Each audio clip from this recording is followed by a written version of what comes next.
ఓం శ్రీ విఘ్నేశ్వరాయ నమః. కలర్ వాస్తు గురించి చెప్పేటువంటి ఒక అతను ఒక ఇంటికి వాస్తు చూస్తూ ఏం చెప్తున్నాడనంటే, ఆ ఇంట్లో అతను అంటే వాస్తు చూపించుకునేటువంటి అతను "సార్ నా జాబ్ పోయింది" అని అనగానే ఇతను వెంటనే "మీ ఇంట్లో నైరుతి దోషం ఉంది. అందుకని నీ జాబ్ పోయిందని" చెప్తాండు. వాస్తు పండితులు వాళ్ళను అడిగి వాళ్ళ నుంచెల్లి సమాచారాన్ని రాబట్టి ఎవ్వరు గూడా చెప్పరు.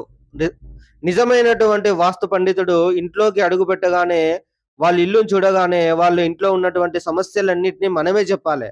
అతనిని అడిగి అతని నుంచెల్లి సమాచారాన్ని రాబెట్టి నువ్వు వాస్తు చెప్పడం ఏంది? సరే ఇదొక విషయం పెడదాం. జాబు పోవడానికి కారణము నైరుతి దోషం గాదు.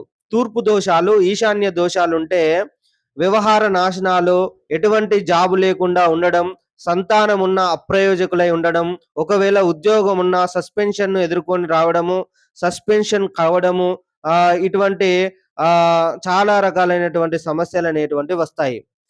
ఎవ్వరికైనా గూడా వాస్తు నాలెడ్జ్ ఉన్నటువంటి వ్యక్తులు నైరుతి అనేటువంటిది ఇంటి పెద్దల స్థానము.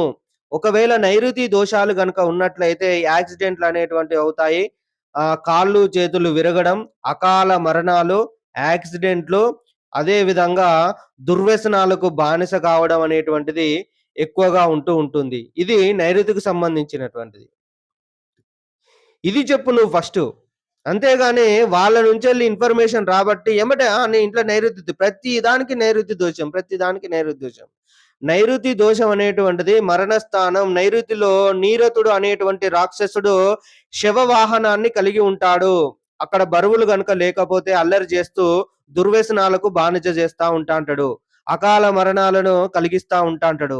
యాక్సిడెంట్‌లను చేపిస్తా ఉంటాంటాడు. కుటుంబ యజమాని పైన, కుటుంబ పెద్ద పైన బాగా దుష్ప్రభావాన్ని చూపిస్తా ఉంటాంటాడు. తర్వాత వారి సంతతి పైన దుష్ప్రభావాన్ని చూపించి అకాల మరణానికి, యాక్సిడెంట్‌లకు గురి చేస్తా ఉంటాంటాడు.